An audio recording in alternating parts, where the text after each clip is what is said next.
Planting seeds 101. You have a seed, you have some soil, you put the seed in the soil, give it some water, give it some sunlight, give it some time, and it'll grow into a plant, right? Sure. Well, what happens if we plant an apple seed from an apple that we would buy at the grocery store? Will it grow into an apple tree? Let's find out.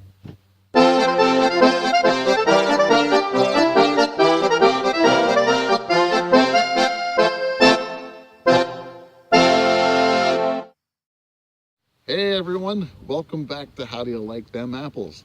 Today we're going to talk about apple tree propagation. So let's say you plant an apple seed from a Red Delicious apple that you buy at the grocery store. You plant it in some soil, you give it time. Odds are that it will grow into a tree. And that tree that grows will likely produce fruit. And now that fruit that grows, it's probably not going to be anything like that Red Delicious apple. That Red Delicious apple tree carries the genetic code to make Red Delicious apples. Now, in order to reproduce, that tree needs to be pollinated. And pollen comes from other apple trees of any variety. So when a bee comes along that has been on a different apple tree of a different variety, it can come along and fertilize this Red Delicious apple tree, okay? That tree is going to produce a Red Delicious apple. But the seeds inside that Red Delicious apple are carrying the genetic material of the Red Delicious apple tree and the tree from which the pollen came, that the bee brought into that apple blossom. So there's no way to know exactly, unless you're in a controlled laboratory setting, there's no way to know exactly what genetic material is being brought in from that pollen that bee came in with. In other words, when you plant this apple tree, it's going to grow up and produce fruit that has the genetic material of the Red Delicious apple and the genetic material of an unknown apple variety that the bee just brought in from the pollen that the bee just brought in.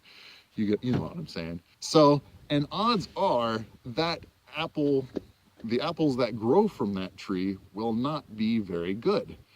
You might think that it's, apples are apples. Well, part of the idea of me making these videos is to help us all learn that no, apples just aren't apples. There are many, many different varieties and characteristics to apples.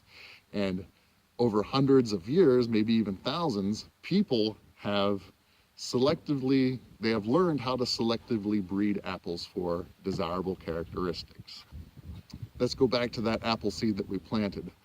Odds are, you have a 20% chance of growing an apple that might be some kind of edible or desirable or use for something, such as cider, juice, baking, fresh eating, long storage, what have you. That means about 80% of the apples that are grown from seeds just aren't really that good.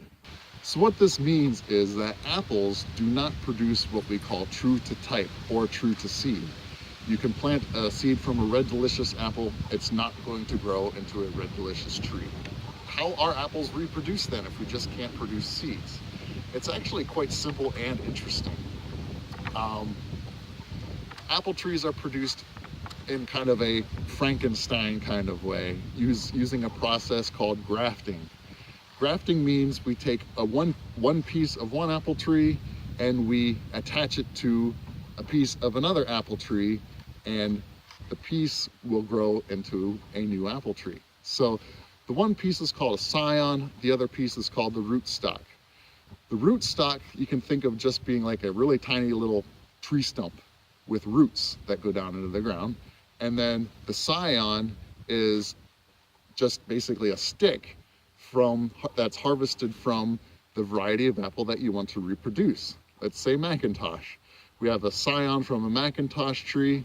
We will graft that onto a rootstock of a different variety, and then that Macintosh tree will grow and flourish and reproduce Macintosh apples. There are different varieties of rootstock, and different varieties are used based on the size of tree you might want to grow, the climate that you are growing your apples in, just different traits that are desirable to your own personal preferences.